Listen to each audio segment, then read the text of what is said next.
18h, l'info TV7.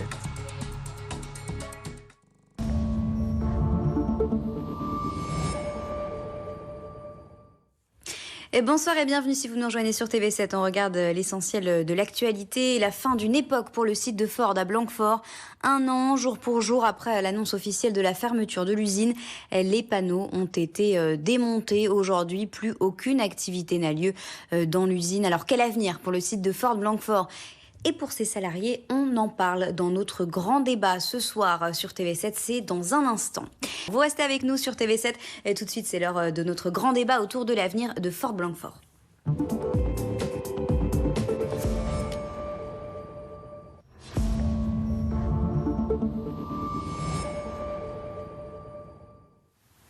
15 octobre 2018, 15 octobre 2019, cela fait 1 an pile que Ford a annoncé officiellement sa volonté de fermer définitivement son usine à Blanquefort. Alors quel avenir pour les salariés ? Comment revitaliser l'activité sur ce site industriel ? Quel rôle les politiques ont-ils joué ou vont-ils pouvoir jouer face à une économie mondialisée sur laquelle ils ont de moins en moins d'emprise ? C'est l'objet de cette émission spéciale. Pour en l'animer avec moi, Nicolas César, de Sud-Ouest, et pour répondre à nos questions et en débattre, nos invités. Alors on va commencer avec Nicolas Furian, donc, qui est le maire de Bordeaux et qui est vice-président à Bordeaux Métropole en charge justement des questions économiques et notamment de la revitalisation de Ford. Benoît Simian, vous êtes le député de La République En Marche de la 5e circonscription de la Gironde, celle du Médoc. Bonjour. Philippe Poutou, délégué CGT de l'usine Ford Blanquefort. Bonjour. Francis Vistus, vous êtes conseiller régional à la restructuration économique et à la sécurisation des parcours professionnels. Vous êtes en charge à la région de ce dossier de Ford Blanquefort. Vous êtes d'ailleurs un ancien salarié de cette usine. Vous êtes élu avec l'étiquette Parti radical de gauche. Bonjour. Et Elisabeth Franco-Millet, qui est la directrice régionale adjointe de la Direct et qui va revenir avec nous tout à l'heure justement sur les derniers chiffres justement en termes de reclassement de ces salariés de Ford Blanquefort. Bonjour. Alors la production de l'usine Ford de Blanquefort s'est complètement arrêtée le 24 juillet dernier. Les premières lettres de licenciement sont arrivées dans les boîtes aux lettres des salariés dans le courant du mois de septembre. Tous ont commencé leur préavis le 1er octobre dernier. C'est la fin de l'histoire industrielle de Ford à Blanquefort. Une histoire pleine de péripéties. Nicolas. Alors, il faut se souvenir que cette usine a été implantée en 1972, malgré l'absence d'écosystème justement aujourd'hui dans la Gironde. En termes d'écosystème automobile, il n'y avait pas grand-chose. C'était l'entre-gens en vérité en fait de Jacques Chaban-Delmas auprès de la famille Ford qui a permis d'implanter cette usine. Malgré ça, on a eu jusqu'à 3000 salariés. Cette usine, je le rappelle, fabriquait des boîtes de vitesse automatiques pour le marché européen pour Ford. Mais à partir en fait du début des années 2000, les difficultés sont devenues plus importantes pour Ford, qui a toujours eu du mal à percer sur le vieux continent, sur le marché européen. Résultat, en 2019, c'est le premier gros coup sur l'usine, puisque l'usine est vendue à une holding allemande, HZ Holding, qui n'a jamais investi pour diversifier justement les activités de cette usine, qui n'a jamais mis les moyens qu'il fallait pour la restructurer. Résultat des courses, en 2011, vu le fiasco, sous la pression des syndicats et des politiques, justement, Ford est revenu et a remis le pavillon sur cette usine de Blanquefort. Les collectivités ont apporté à l'époque 12 millions d'euros de subventions publiques pour relancer cette usine. Ils se sont engagés à l'époque, Ford, à maintenir 1000 emplois. Mais cette période de maintien des 1000 emplois ne durait que 5 ans. Et à la fin des 5 ans, c'est le coup dur. Ford annonce qu'ils vont se désengager justement de cette usine de Ford Blanquefort. Et là, on a tout essayé, que ce soit les syndicats, que ce soit les politiques, pour essayer de mettre un repreneur. Il y avait ce repreneur belge Punch qui était aussi fabricant de boîtes de vitesse automatiques et qui aurait pu reprendre cette usine, sauf qu'il n'en avait pas les moyens suffisants, que Ford n'a jamais voulu abonder derrière, mettre une centaine de millions d'euros pour aider, comme il avait fait General Motors à Strasbourg pour l'usine justement de Punch. C'est ce qui avait permis de reprendre cette usine, et Ford n'a pas fait la même chose ici à Blanquefort. Résultat des courses, ils estimaient que le business model de Punch n'était pas solide, et c'est ça qui a fait qu'aujourd'hui, l'usine a fermé ses portes le 30 septembre. Alors maintenant, que vont devenir ces salariés ? On écoute justement le reportage de Franck Poirot. Saint-André de Cubzac, le 11 octobre dernier. La salle du Forum accueille un job dating à destination des demandeurs d'emploi de la Haute-Gironde.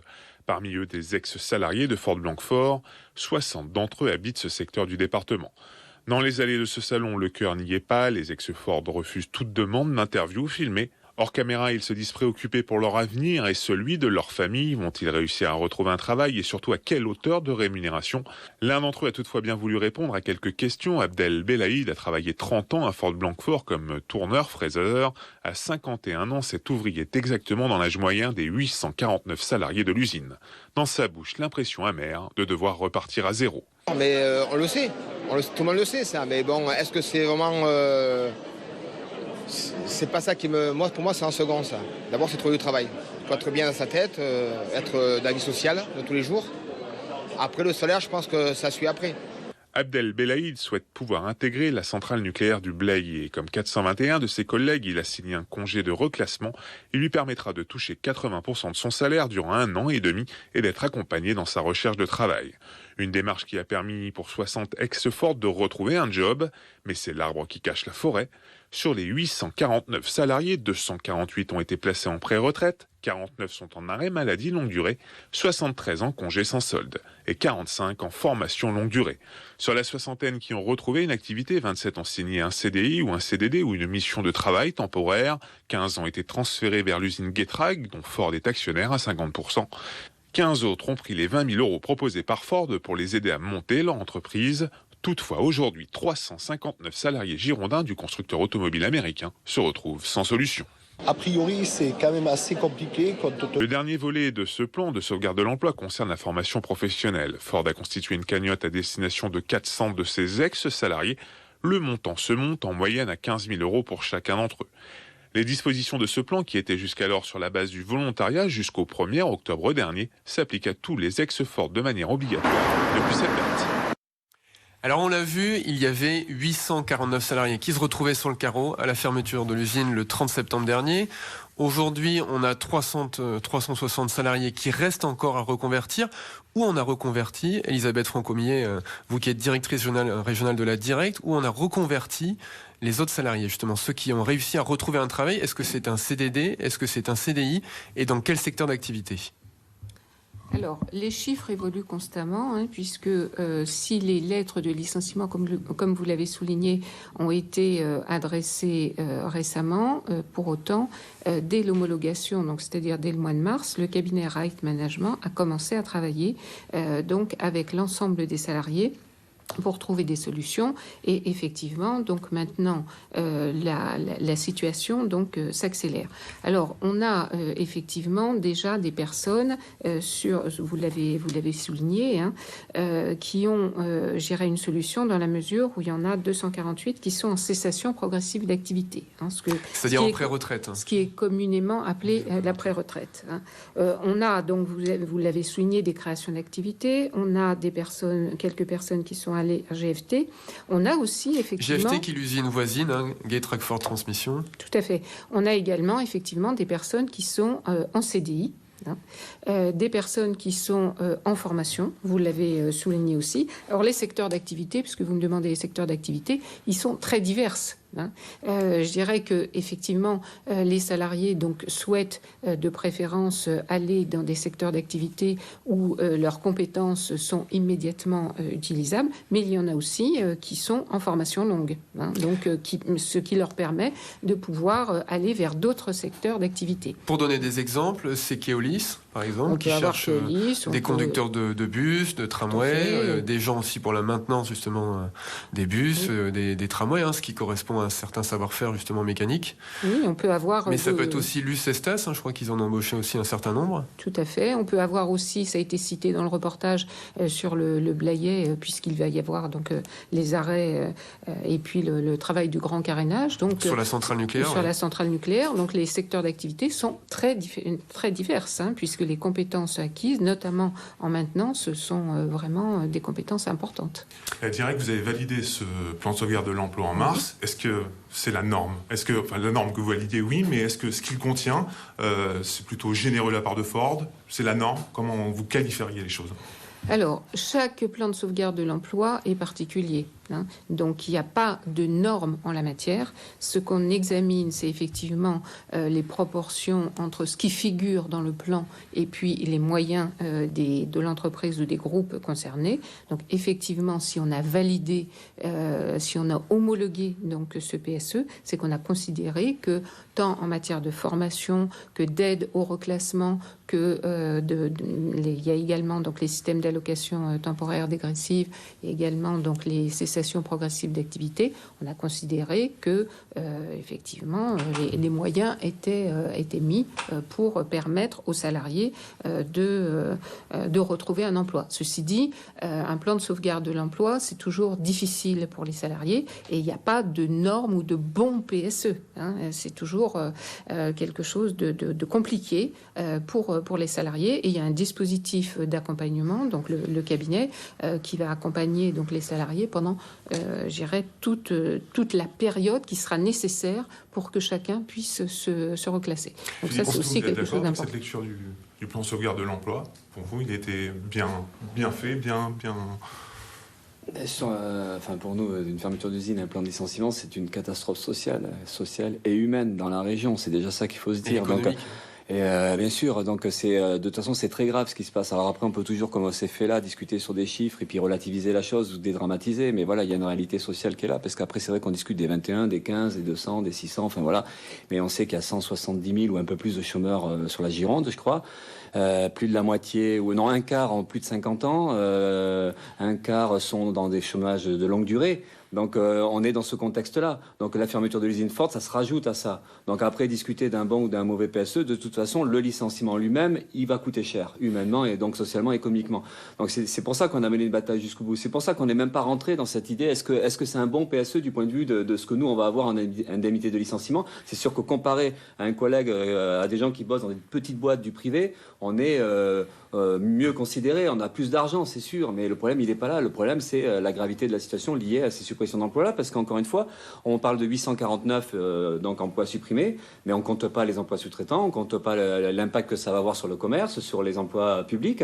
En réalité, autour de l'usine, c'est aujourd'hui 2000 emplois induits dans la région. Bon, c'est pas précis parce que les pouvoirs publics ne comptent plus, mais les conséquences sont énormes et ça va toucher plein de gens qui n'auront pas les indemnités que Ford donne, qui n'auront pas le suivi en reclassement, qui n'auront pas tout ça. Donc ça sera, c'est ça qu'il faut quand même qu'on comprenne, c'est que la situation est grave et derrière il y a l'usine de Getrag qui est largement menacée. Donc en fait le millier d'emplois de l'usine Getrag, on sait tous que Ford est en train de tout lâcher et que Magna s'intéresse plus à cette usine-là et que donc dans un an, dans 2 ans, il y a des conséquences qui peuvent être la suite logique de ce qui se passe aujourd'hui. On donc va y revenir tout à l'heure justement, Philippe Poutou.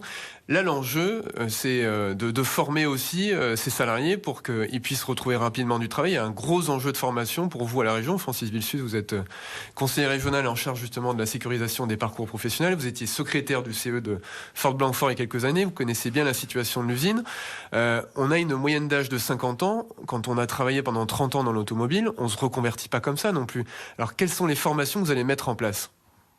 Alors, les formations qu'on va mettre en place, d'une part, la région va contribuer à minima, puisque avec l'enveloppe que donne Ford, déjà 15 000 €, ça va permettre de pouvoir former les gens et à la demande par rapport à l'entreprise. Tout à l'heure, vous avez cité Keolis, qui a très bien saisi l'opportunité pour former effectivement ces conducteurs de tram, etc., sur le compte de Ford. Oui, parce que pour donner un ordre d'idée, ils ont quand même des besoins de recrutement importants. C'est l'ordre de 200 conducteurs de bus et de tramway pour l'année prochaine, donc ça fait quand même un certain volume. C'est d'un ordre important. Ce qui est un petit peu dommage, c'est que c'est de la place de chômeurs, je dirais, traditionnels qui ne seront pas occupés et qui sont prises par des gens de Ford. Mais les opportunités sont ainsi et chaque entreprise peut le faire. Mais je pense aussi qu'au niveau de la formation, il faut insister auprès de plein de petites entreprises du territoire de la Gironde, sur lequel aussi la convention de revitalisation va s'appliquer, pour lesquelles ils pourraient bénéficier. Parce qu'on oublie souvent les petites entreprises qui n'ont pas de DRH et qui ont la tête dans le guidon pour faire leur job et qui ne bénéficient pas de ces aides directes ou indirectes. Donc je pense qu'il faut faire passer ce message en sachant que les gens de chez Ford on a quand même la chance, enfin si c'est une chance, mais le dernier plan ou les derniers plans sociaux qu'on a eus ont permis déjà de travailler sur la formation des salariés, alors que beaucoup de salariés n'avaient pas été en formation depuis 30 ans ou depuis 40 ans, fait des premières formations et donc ont remis le pied à l'étrier, parce que la difficulté quand on arrive à 40 ans ou à 45 ans, c'est la formation, c'est pas moi je vais pas y aller, j'ai autre chose à faire. Donc ces salariés ont déjà suivi des formations déjà préalables, et je pense que ce sera plus facile de s'adapter à des nouveaux postes et de suivre des formations que quelqu'un qui n'a pas fait de formation depuis 30 ans, 40 ans. Donc moi j'espère que ça va être une aide importante, et puis ensuite il va y avoir les aides à la revitalisation qui vont aussi favoriser et encourager la reprise de chômeurs ou d'ex-salariés de Ford. Question générale, comment on redonne l'envie, comment on redonne l'espoir à ces gens aujourd'hui?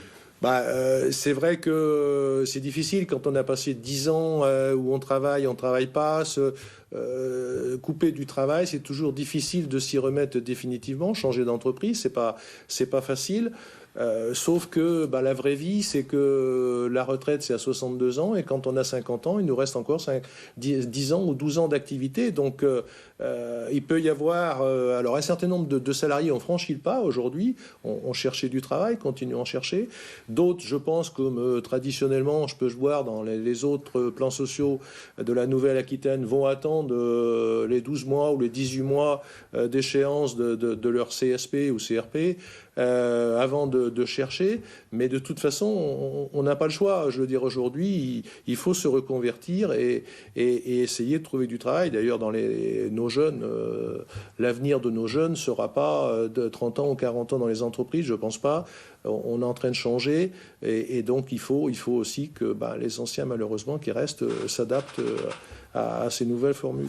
Nicolas Florian, comment on redonne espoir? Comment on redonne envie? Déjà... Avant de redonner espoir, c'est s'occuper des gens qui sont dans un grand malheur humain. Et comme le disait Philippe Poutou, il y a les perspectives, les planifications, on dira un mot, mais il y a le traitement immédiat de ces 800 personnes. Qu'est-ce qu'on fait avec eux et pour eux dans les semaines qui viennent? Francis Villesus a ouvert une porte déjà avec la formation, et la région va monter des dispositifs.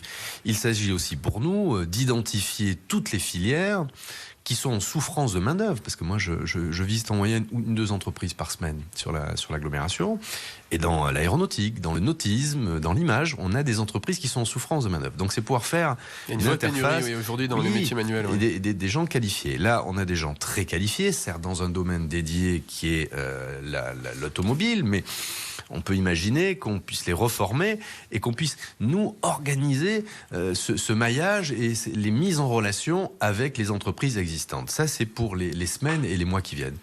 Après, peut aussi se poser la question d'un meilleur aménagement du territoire. Votre reportage faisait mention. Tout le monde n'habitait pas sur l'agglomération. Il y a des gens qui étaient rive droite, qui étaient dans le Médoc. Comment on arrive à accompagner l'implantation d'entreprises ou conforter des entreprises existantes qui pourraient faire appel à cette main-d'œuvre, avec d'ailleurs une autre logique derrière, c'est de réduire les déplacements domicile-travail. Donc ça, c'est, j'allais dire, l'immédiat. Et puis, donner espoir, c'est effectivement avoir des perspectives. C'est l'accord qui a été passé sous l'égide de l'État, où les collectivités ont abondé, c'est de savoir comment on réindustrialise un site majeur, qui a d'ailleurs des opportunités. Le fait qu'on puisse récupérer les 13 hectares. Justement, on va en parler. Cet accord, il est là. Le tout, c'est le mieux, c'est peut-être d'écouter ce qu'il contient en reportage. Ce qui contient, c'est une chose. Le tout, c'est de savoir ce qu'on va en faire. Et quelle est la volonté que l'on met derrière pour appliquer et ouvrir des pistes au-delà du protocole. Avant ça, Philippe Poutou, parce que ça, c'est aussi important, dans quel état psychologique sont aujourd'hui les salariés ? On est dans un mauvais état. Non, mais par rapport justement, est-ce qu'ils ont envie de se former? Est-ce qu'ils ont envie d'aller dans un autre secteur d'activité? C'est difficile à répondre parce que malheureusement le collectif de travail, comme on dit, il est légèrement éclaté. Enfin, depuis déjà tout ce qui se passe depuis quelques mois, mais depuis l'arrêt de l'activité, donc on se voit très peu. Donc, mais on imagine, on se connaît plus ou moins, on sait qu'on a vécu ensemble pas mal d'années, on sait les préoccupations, on sait les inquiétudes. Voilà, il y a eu Abdelhaïd qui parlait de l'inquiétude de ne pas retrouver du boulot. Et si on en retrouve un, dans quelles conditions on va le retrouver? Donc voilà, c'est ça aujourd'hui, c'est le souci principal. À part les collègues qui sont en pré-retraite qui limitent la casse, évidemment, parce qu'ils n'ont pas besoin, ils n'ont pas l'absolue urgence de retrouver un emploi, même si certains auront des niveaux de pré-retraite pas très hauts et peut-être qu'ils seront amenés à chercher un complément. Mais c'est vrai que c'est pas comparable à des collègues qui vont se retrouver dans le chômage. Mais là, on peut parler comme Monsieur le maire de Bordeaux parle, c'est-à-dire on peut ronronner, mais le problème, c'est discuter qu'on va trouver des solutions, qu'on va chercher des solutions pour Ford. Enfin, à partir du moment où il y a déjà un paquet de gens qui sont au chômage depuis très longtemps, on ne voit pas quel miracle il pourrait y avoir aujourd'hui. La réalité, elle est dramatique. Aujourd'hui, c'est des gens qui sont dans la précarité. Et quand on retrouve un boulot, c'est des boulots souvent très précaires, parce qu'un CDI, aujourd'hui, ça ne vaut pas grand-chose. Un CDI, on est licencié au bout de 6 mois, d'un an. Enfin, voilà, on le voit.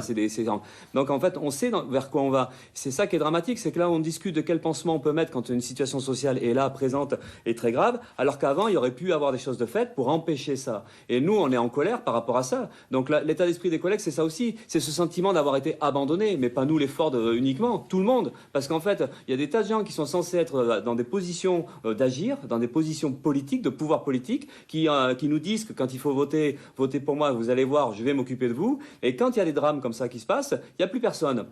À part des indignations, donc on pourra en rediscuter, mais des paroles d'indignation, des cris de colère, des Ford trahis, Ford c'est des enfoirés, Ford ils ont rompu le contrat qu'ils avaient signé avec nous et tout ça, bon, ça tout le monde l'a dit.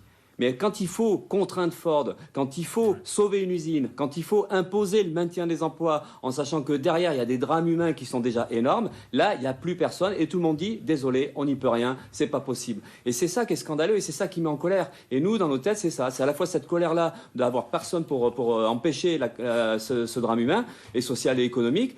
Et à côté de ça, on sait la galère vers laquelle on va. Donc c'est tout ça qu'il faut qu'on arrive à discuter, pas juste tiens, on va dédramatiser la situation. Non, il faut pas la dédramatiser. Ce qui se passe, c'est très grave et des gens qui auraient pu agir. On va laisser justement la parole aux politiques. Benoît Simian, député En Marche. Oui, d'abord, moi depuis le début de cette affaire, parce que ça fait plus de 10 ans qu'on est mobilisé sur ce dossier. Et je me souviens être monté à Paris avec Francis Vinsus quand il était à la tête du CE, après avec Philippe Poutou.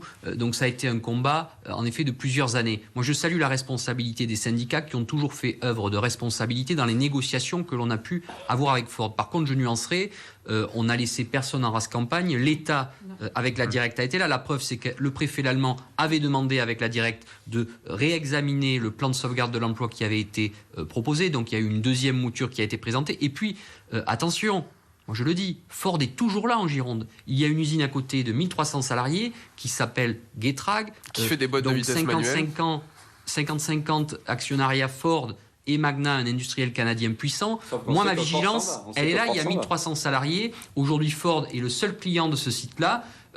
Jusqu'à preuve du contraire, il y a 18 millions qui vont être investis en 2020 sur ce site-là par Ford, par Magna. Donc tout cela, malgré tout, c'est concret. Donc attention à ce type de réaction épidermique. Et puis, on a une pyramide des âges sur ce site qui a quand même, vous disiez, le PSE, comment il est? Le PSE, il est extrêmement avantageux. Moi, j'avoue, je préfère un PSE monté par Ford qu'un PSE qui aurait été monté par First à l'époque ou par Punch s'ils avaient fait le sale boulot pour le compte de Ford. Il faut aussi savoir dire les choses. Donc on a un PSE, à mon sens, qui a été bien travaillé, et là, grâce aussi aux syndicats qui ont été assidus dans le montage de ce PSE, et puis une pyramide des âges, en effet, qui fait qu'on a énormément de départs en pré-retraite, et après la région, en effet, dans ses compétences, la formation va aider pour la reconversion d'un certain nombre du personnel, avec les entreprises publiques que l'on a dans le secteur. On est là sur un personnel extrêmement qualifié et reconnu. Le site de Ford est reconnu à l'échelle européenne pour son excellence. Le seul frein que l'on a, c'est que c'est des personnels qui ne sont pas très mobiles. Donc en effet, moi je reçois un certain nombre de CV à ma permanence parlementaire. J'essaie toujours de régler ça au cas par cas. Il faut faire un traitement individuel, mais nous avons quand même de la chance. Nous ne sommes pas dans un territoire enclavé. Nous sommes là sur un territoire qui est la métropole, extrêmement dynamique. Donc ça, c'est une force avec d'excellents profils d'opérateurs.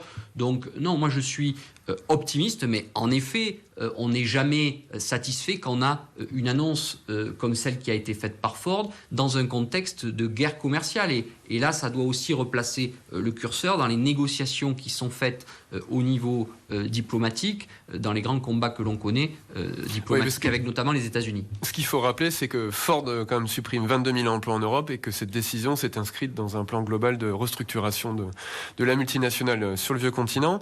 On va s'intéresser justement maintenant aux choses concrètes avec cette convention que l'État, les collectivités locales et Ford ont signée pour le rachat d'une partie de l'immense foncier de Ford justement à Blanquefort, c'est-à-dire de 13 hectares. Reportage de Franck Poirot. Les tourniquets du portillon de l'entrée se sont arrêtés définitivement de tourner à Fort Blanquefort. Se pose désormais l'avenir du site. Ces grandes lignes sont écrites dans ce document d'une quinzaine de pages qui dit Ford, l'État et les collectivités locales. Il y a d'abord la question des terrains occupés par Ford à Blanquefort. L'usine en elle-même, elle mesure 59 hectares, elle reste propriété du constructeur automobile américain jusqu'en 2024. Il a d'ailleurs l'obligation de la dépolluer. En revanche, un terrain vierge dit des circuits et mesurant 13 hectares, situé juste derrière l'usine, sera cédé gracieusement à la métropole d'ici février 2020. C'est ici que les collectivités pensent commencer à réimplanter de l'activité. Le protocole d'accord prévoit d'ailleurs que Ford laissera une enveloppe de 14 millions d'euros pour y arriver. Pour la CGT Ford Blanquefort, ce processus de revitalisation du site risque d'être vain.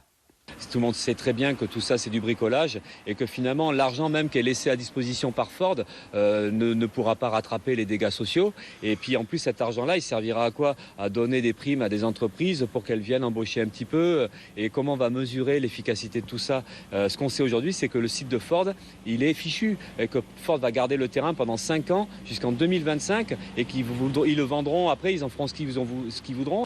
Une position que ne partagent pas les collectivités locales. La métropole et la région reconnaissent que cet accord n'est pas une panacée. Mais en récupérant ce terrain vierge, tout en y associant les 14 millions d'euros du constructeur automobile américain, la réindustrialisation du site pourrait être rapide. Cette aide de revitalisation pourrait attirer nombre d'entreprises à s'installer à Blanquefort. Plusieurs d'ailleurs se seraient dites déjà intéressées, selon la région et la métropole. Le calendrier d'opportunités économiques pourrait même s'aligner pour le conseiller régional Francis Vilsus en charge de ce dossier.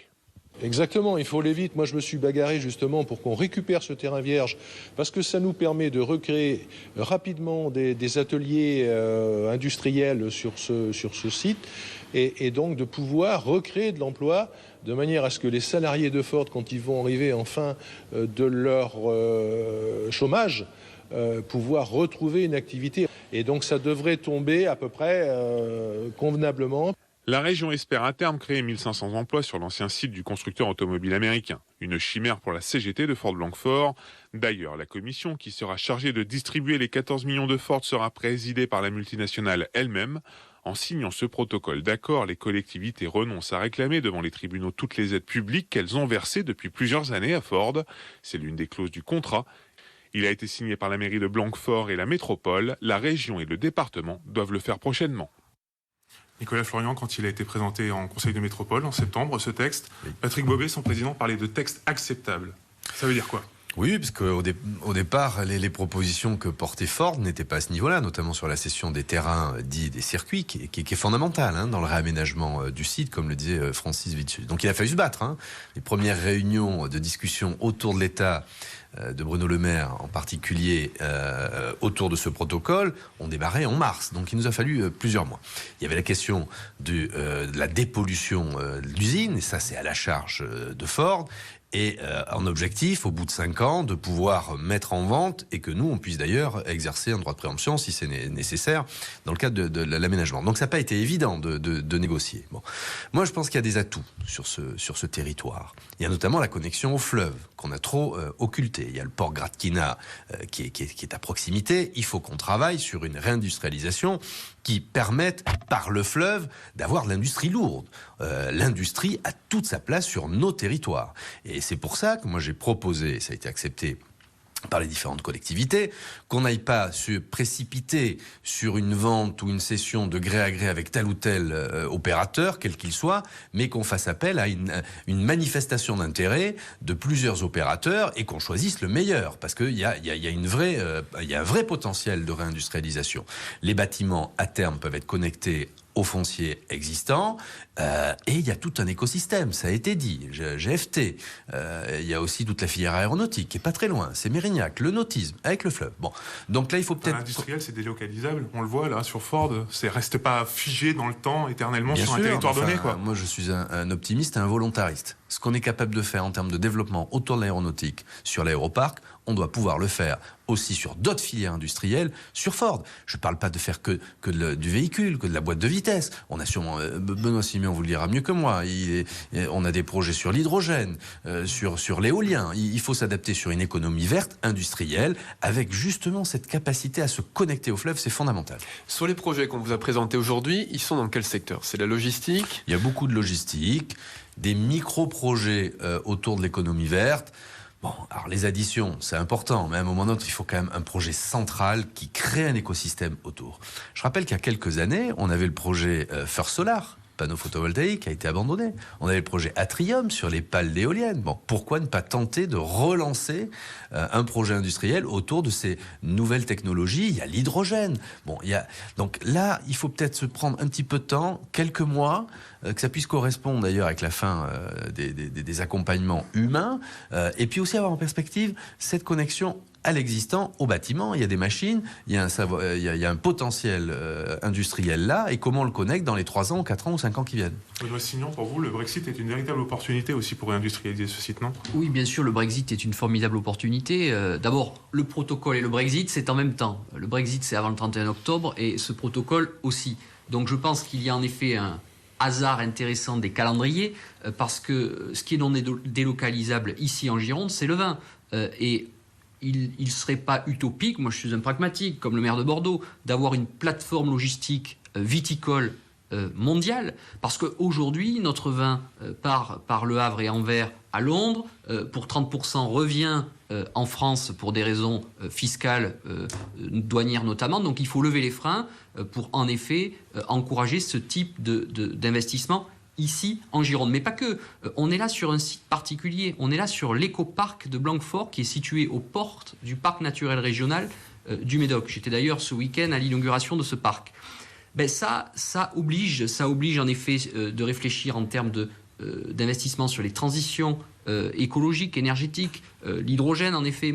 On a la chance d'avoir un investisseur en Gironde, Hydrogène de France, qui souhaitent investir pour développer de la pile à combustible. Moi, je suis persuadé que c'est l'énergie du 21e siècle, mais là, il faut que la région qui a la compétence sur ce sujet s'empare du sujet.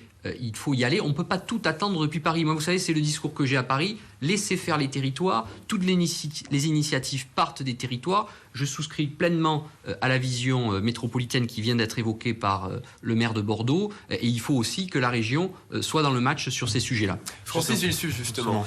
L'économie verte. Est-ce que vous, déjà, vous ne souhaitez qu'une activité industrielle sur ce site, ou est-ce que vous êtes prêt à accepter une multitude d'activités? Et est-ce que vous seriez prêt à financer Hydrogène de France en partie? Parce qu'on se doute bien, aujourd'hui, la société Hydrogène de France a une vingtaine de salariés.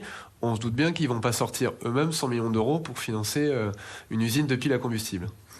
Non, je pense qu'il faut travailler sur la diversification des projets qu'il peut y avoir. Bon, on va y réfléchir, je pense, ensemble, les collectivités, parce que chacun a ses idées. On a reçu aussi à la région un certain nombre d'entreprises, dont Hydrogène, qui souhaitent toutes venir s'implanter et profiter de l'opportunité que vont être ces terrains et les aides qui vont l'accompagner. D'abord, et puis en plus, je pense qu'à Blanquefort, la zone industrielle, il y avait les terrains de First Solar qui, sauf erreur de ma part, n'ont toujours pas été occupés, sont encore disponibles. Donc on a de quoi recevoir bon nombre d'entreprises sur ce territoire. Mettons-nous d'accord, effectivement, gardons un petit peu de temps pour réfléchir à ce que l'on va faire exactement sur ce terrain spécifique Ford, en sachant qu'on a d'autres terrains aussi sur le territoire de la métropole et de la Gironde pour pouvoir accueillir des entreprises. Donc, moi, je reste ouvert à toutes les propositions. Ce qui concerne spécifiquement l'hydrogène, on verra, mais c'est une cinquantaine d'emplois. On ne mettra pas 20 millions pour une cinquantaine d'emplois. Donc, parce que si on met 20 millions pour l'hydrogène, il faudra mettre 20 millions pour d'autres.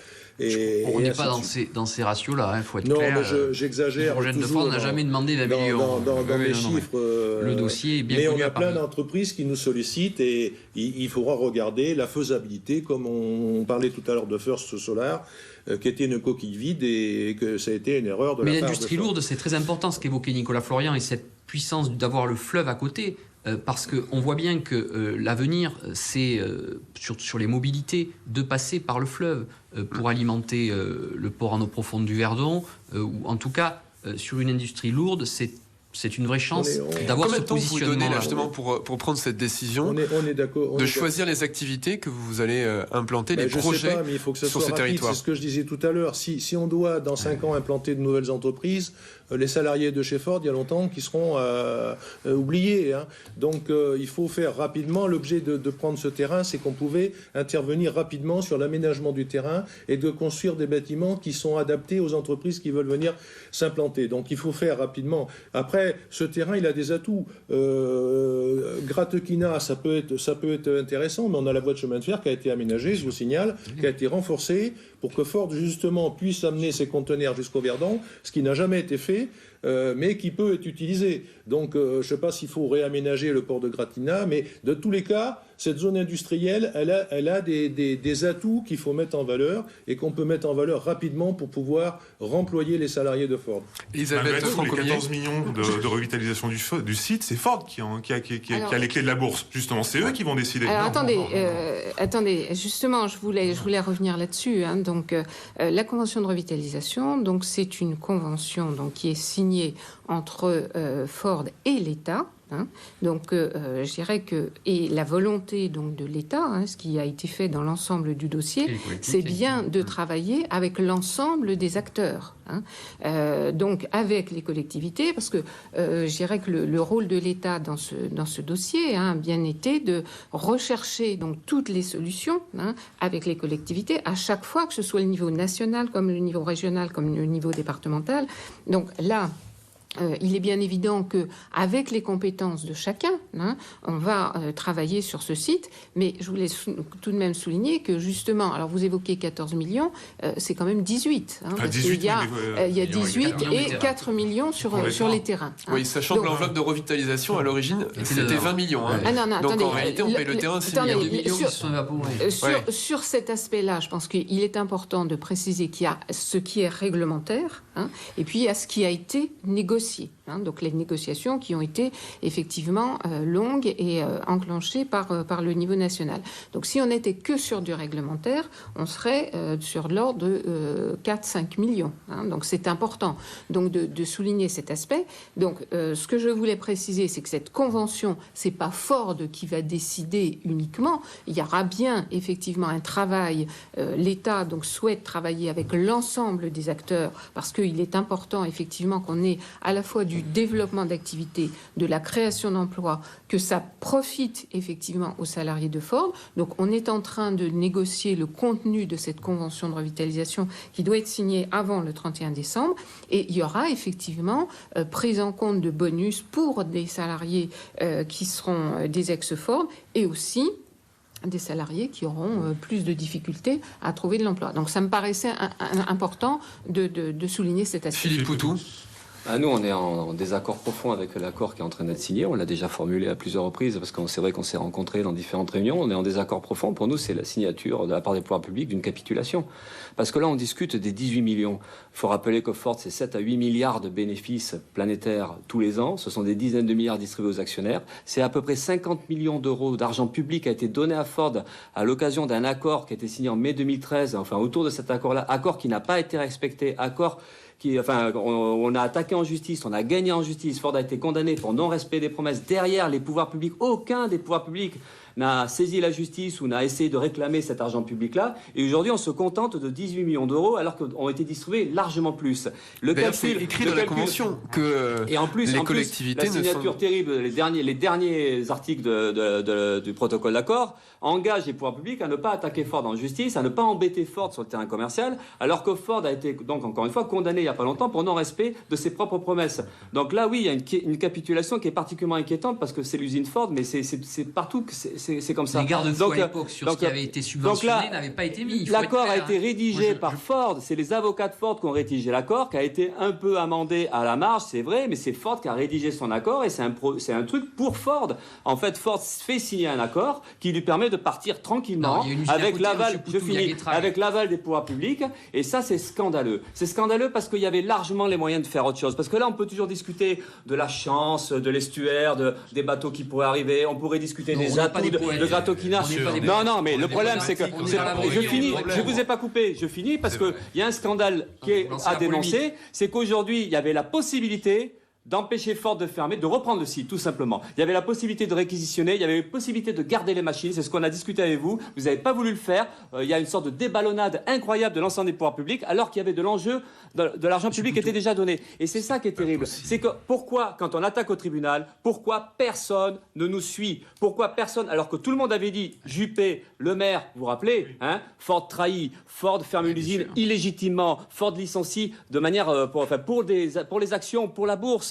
Hein, c'était complètement illégitime. On attaque en justice l'accord de mai 2013 qui n'a pas été respecté par Ford. On attaque en justice pour l'abus de droit de propriété. Vous étiez tous d'accord sur cet aspect-là, hein, que Ford a abusé de son droit et que Ford avait abusé du droit de refuser un repreneur. Et là, personne ne nous suit. Et après, on se contente de signer un accord avec 18 millions d'euros. Si le calcul était fait raisonnablement sur la revitalisation, c'est plus de 20 millions d'euros que Ford devrait. Parce qu'il faudrait compter tous les emplois induits. Et ça n'a pas été compté. On n'a compté que même pas les retraités qui sont des emplois qui disparaissent. Donc voilà, il y a quelque chose qui est scandaleux. Et aujourd'hui, ce qui me met en colère, c'est pas un scoop, mais ce qui me met en colère, c'est que vous êtes en train de dire, ouais, on va y arriver, non, on n'y arrivera pas, ça sera grave, ça laissera des traces dans la région.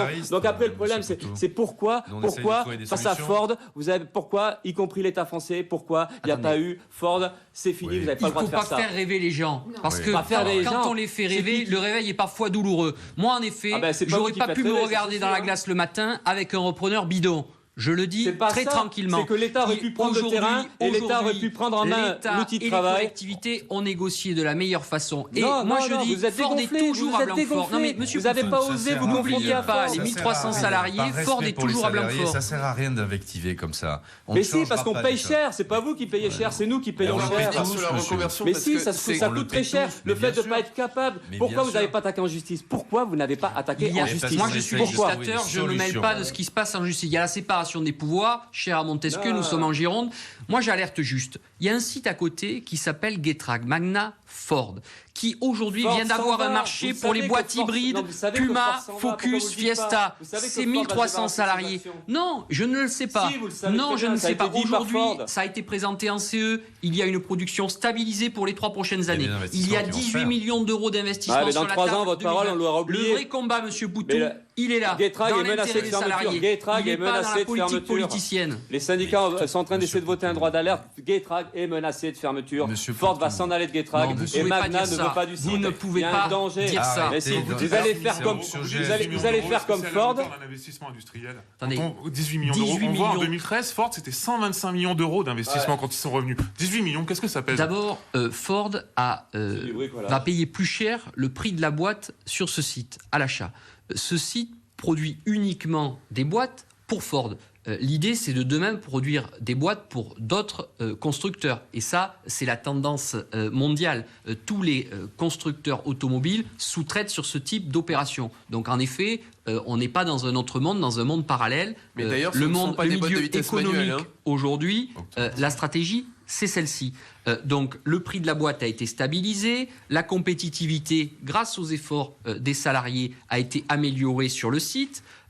Déploiement de boîtes hybrides, et ça on le demandait, je me souviens, avec Francis Wilzus depuis des années, d'avoir une stratégie un peu plus ouverte sur toutes les innovations en la matière. Donc tout cela va dans le bon sens. C'est quand même du concret. C'est des boîtes pour les Focus, pour les Puma et pour les Fiesta. Ça, c'est la vraie vie. Il y a 1300 salariés. Qu'est-ce qu'on fait aujourd'hui justement pour essayer d'empêcher une nouvelle fermeture et un nouveau drame avec ces 1300 salariés? D'abord, on parle du cas de Ford. Ce qui est important de savoir aussi, c'est qu'on reprend la main avec ça. Et que si on s'était mis dans une insécurité juridique, j'entends le message de M. Poutou, je l'entends, par une action judiciaire. On était dans une insécurité. Ah bon? Mais bien sûr. Quand est-ce qu'on était sûr d'avoir une décision d'un tribunal? C'est pas légitime de réclamer l'argent que Ford a volé? C'est pas légitime. C'est pas légitime. Je vous dis qu'on aurait été dans une insécurité. Qu'est-ce qu'on aurait fait? Un chômeur qui perçoit trop d'argent, excusez-moi, un chômeur qui perçoit trop d'argent, on récupère. Et là, Ford perçoit trop d'argent, et puis là, personne ne récupère, et c'est de l'insécurité juridique. Bien sûr. Parce que là, mais parce que la montre tourne. Et ce qui est important, c'est pour les 800 salariés qu'il faut reclasser. On peut toujours se faire plaisir. Nous, localement, on n'a pas les moyens de le décider. Vous savez que le ministre Le Maire avait abordé cette question-là. Vous vous rappelez de ça? Nous, légitimement, on n'a pas les moyens de le réclamer et de pouvoir l'État, il avait les moyens. Maintenant, aujourd'hui, on prend nos responsabilités, on assume ce qui a été signé et on est volontaire. Maintenant, il faut regarder devant. Bien sûr qu'on peut regretter. C'est un drame humain, je l'ai dit, tout le monde le dit. Ne croyez pas que vous avez l'exclusivité là-dessus. Ce qui est notre responsabilité aujourd'hui, et c'est là-dessus qu'on sera jugé et qu'il faut qu'on soit jugé, c'est sur notre capacité à réindustrialiser ce site. Parce que l'objectif, c'est de créer 1500 emplois. Mais pourquoi pas 3000 d'ailleurs, ou 4000? Mais on en a créé bien plus autour avec le composite. Un plafond. Moi, j'ai pas de plafond là-dessus. Et si on peut en créer 5000, on en créera 5000. Mais il faut être volontariste et se donner les moyens. Alors 18 millions. Donc vous avez une position pragmatique. Mais de responsabilité.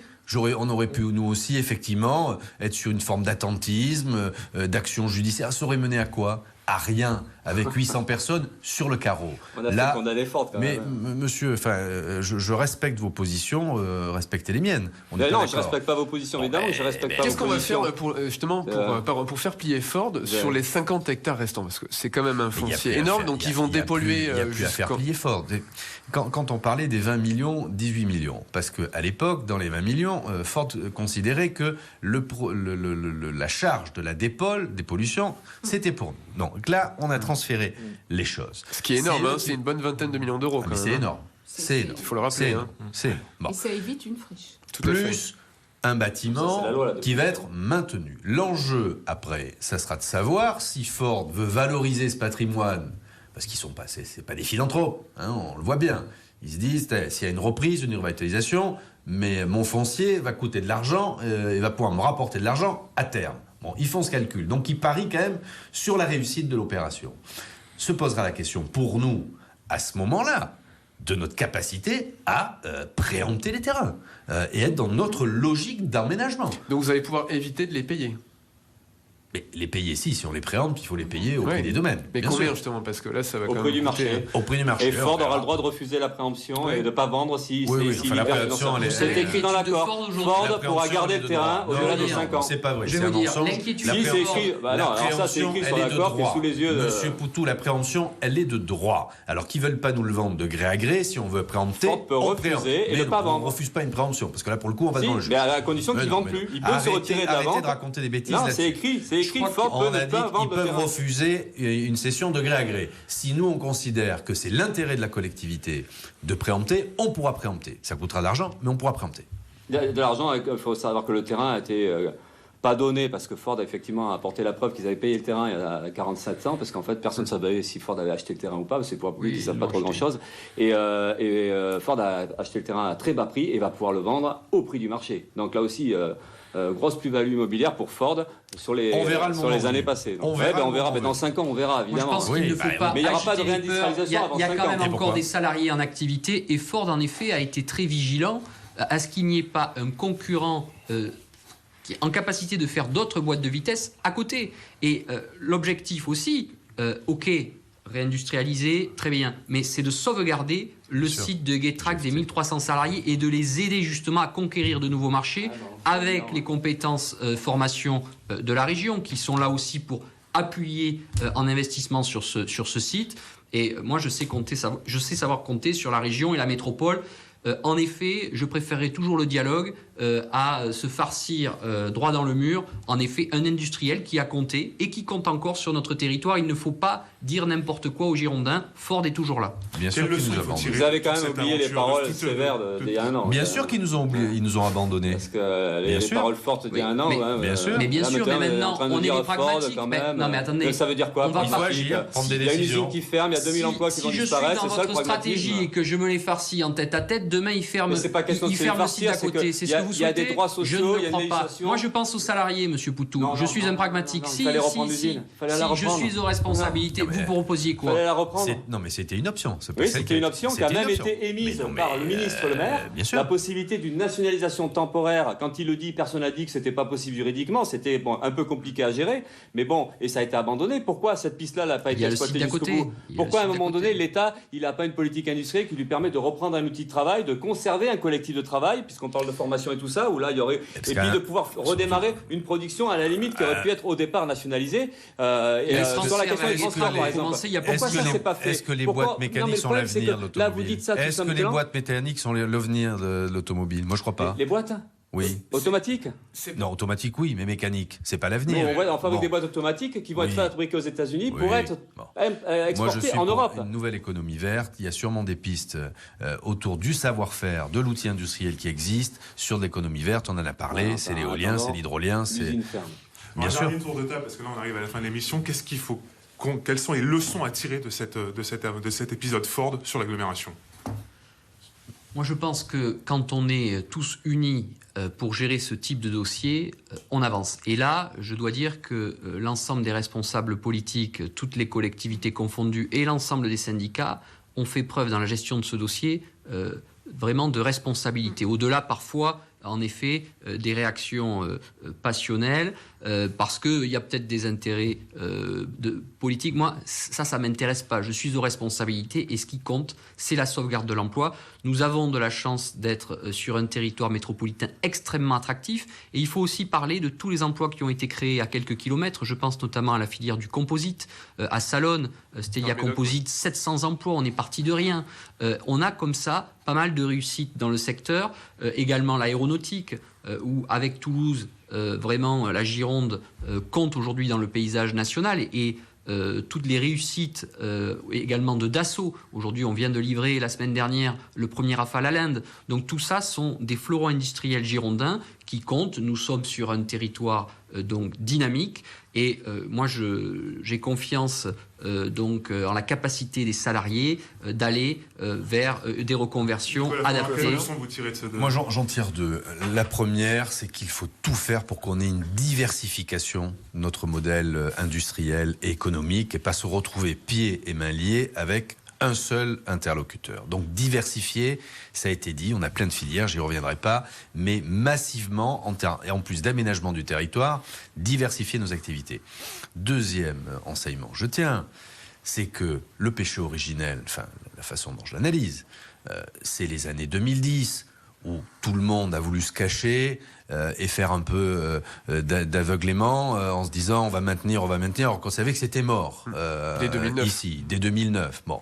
Donc l'enseignement que j'en tire, c'est qu'à un moment ou un autre, aller alimenter artificiellement par de l'argent public ce type d'opération, ça n'a pas de sens. Parce que quand l'histoire se finit, on est dans une amertume légitime de dire on a mis du pognon et on n'envoie pas la restitution. Et par ailleurs, c'est malsain, surtout sur des grands groupes comme ça, que les collectivités abondent. Ce qui veut dire qu'il ne faut surtout pas faire la même chose avec GFT aujourd'hui. Mais bien sûr. À GFT, c'est différent. C'est pas la même assiette.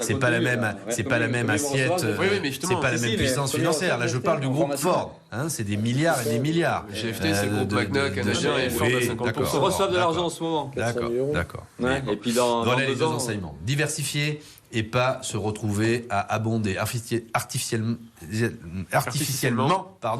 une filière dont on sait qu'elle est vouée à disparaître. Elisabeth Franco-Millet. Alors moi, ce que je retiendrai, c'est qu'effectivement la capacité donc de dialoguer donc avec l'ensemble des acteurs. Donc ça a été souligné, mais je crois que c'est important les capacités de dialogue et de négociation, et puis l'importance de continuer, même lorsqu'on est salarié, à se former. Je crois qu'on a avec la loi de formation professionnelle, on a la capacité, donc chacun des salariés a la capacité de se former, d'utiliser son compte personnel de formation, et je crois que ça c'est important parce que de toute façon, on est dans une économie libérale avec des sociétés qui évoluent, des métiers dont on n'a pas forcément encore connaissance, et donc c'est vraiment nécessaire d'utiliser les capacités de formation dont on dispose. Francis Gilsus. Oui, moi je ne suis pas tout à fait d'accord avec Nicolas. S'il y a 10 ans, on s'est battu pour que cette usine reste, à mon avis, on avait aussi des atouts. On nous disait qu'on était best in class, etc. Sauf que Ford n'a pas joué le jeu, effectivement, et n'a pas amené le complément de production qui permettait d'être autonome et de sortir des résultats positifs. Donc la responsabilité était déjà celle de Ford à cette époque-là. Les collectivités ont fait ce qu'elles pouvaient, ce qu'elles pensaient bien à un moment donné. C'est facile de reprocher après, dire il fallait pas le faire. Aujourd'hui, je vois de nombreuses entreprises qu'on aide. Et que il y en a certaines, 10% qui finissent par mourir quand même, mais 90% qu'on arrive à sauver malgré tout. Et puis ça a permis quand même à tous les salariés de continuer à recevoir une rémunération pendant 10 ans. Parce qu'on pourra dire ce qu'on voudra, mais depuis 40 ans, moi j'ai bénéficié de 40 ans de travail chez Ford et j'en suis très content. Ce qu'on peut être déçu, c'est que nos enfants puissent pas aujourd'hui en bénéficier. Donc c'est un peu décevant, sauf que la vie elle est faite comme ça, et je le disais tout à l'heure, je pense que demain les entreprises devront se remettre en cause beaucoup plus souvent et pas vivre sur les acquis. Donc ça c'est effectivement, on a un travail de fond à faire, l'usine du futur en fait partie, et donc il faut qu'on travaille là-dessus. Maintenant sur Ford, j'espère qu'on va pouvoir rebondir effectivement par ces terrains qui nous sont rétrocédés, alors certes à 4 millions d'euros, mais avec les 14 millions d'indemnités que va laisser Ford, malgré tout. Alors on peut toujours reprocher que les collectivités, l'État aient versé une 50aine de millions, sauf qu'on oublie de dire dans l'escarcelle ce qu'a rentré pendant des années en taxes professionnelles, etc. Et plus l'activité économique du territoire. Donc moi je dis il faut qu'on tourne la page. On n'a peut-être pas été effectivement jusqu'au bout de la démarche judiciaire, mais comme le disaient les collègues, ça aurait demandé du temps.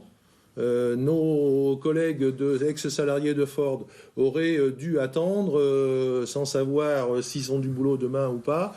Et puis, quant à la préemption ou, demander à Ford de rétrocéder son terrain, si ensuite ils ne nous achètent pas les boîtes à vitesse, je ne vois pas comment on peut produire des boîtes à vitesse si elles ne sont pas achetées. Hein.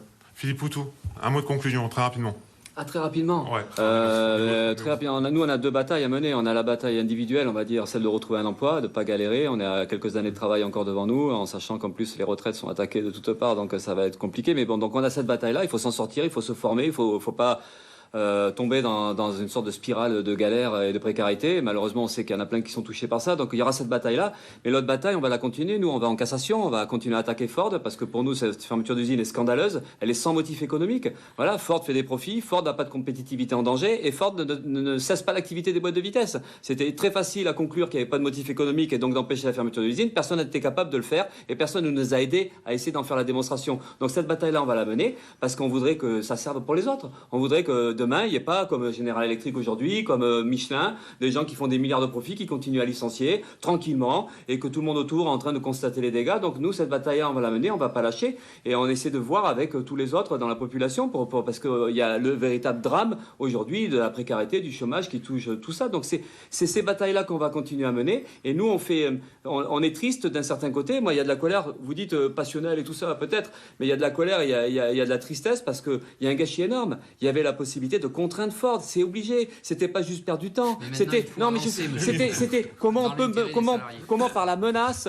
On va conclure. Il y a des lois quand même. Il faut pas faire croire qu'il n'y a pas de loi. Aujourd'hui, il y a des lois pour pas faire en sorte que des multinationales fassent ce qu'elles veulent. Et ça n'a pas été utilisé. Il y avait des moyens de pression, des moyens de contrainte. Ça voulait dire un bras de fer. Ça voulait dire se confronter. Ça voulait dire à Ford, vous n'allez pas faire ce que vous voulez. Et quand on se déballonne, c'est ça qui faudra la gagner. Ce qui fait chier, c'est se déballonner comme vous l'avez fait. Et bien ça a des conséquences. Mais si, parce qu'il y a des. Mais si, on ne peut pas laisser dire ça au niveau de l'État. Vous n'êtes pas d'accord? Non, il y a eu, je dirais, à tous les niveaux, que ce soit au niveau national, comme au niveau régional, comme au niveau départemental, il y a eu quand même vraiment un appui, je dirais, de l'État qui a sur l'ensemble des négociations. Donc, pourquoi dire qu'on n'attaquera pas Ford après? C'est quoi cette clause à la fin? C'est quand même pitoyable.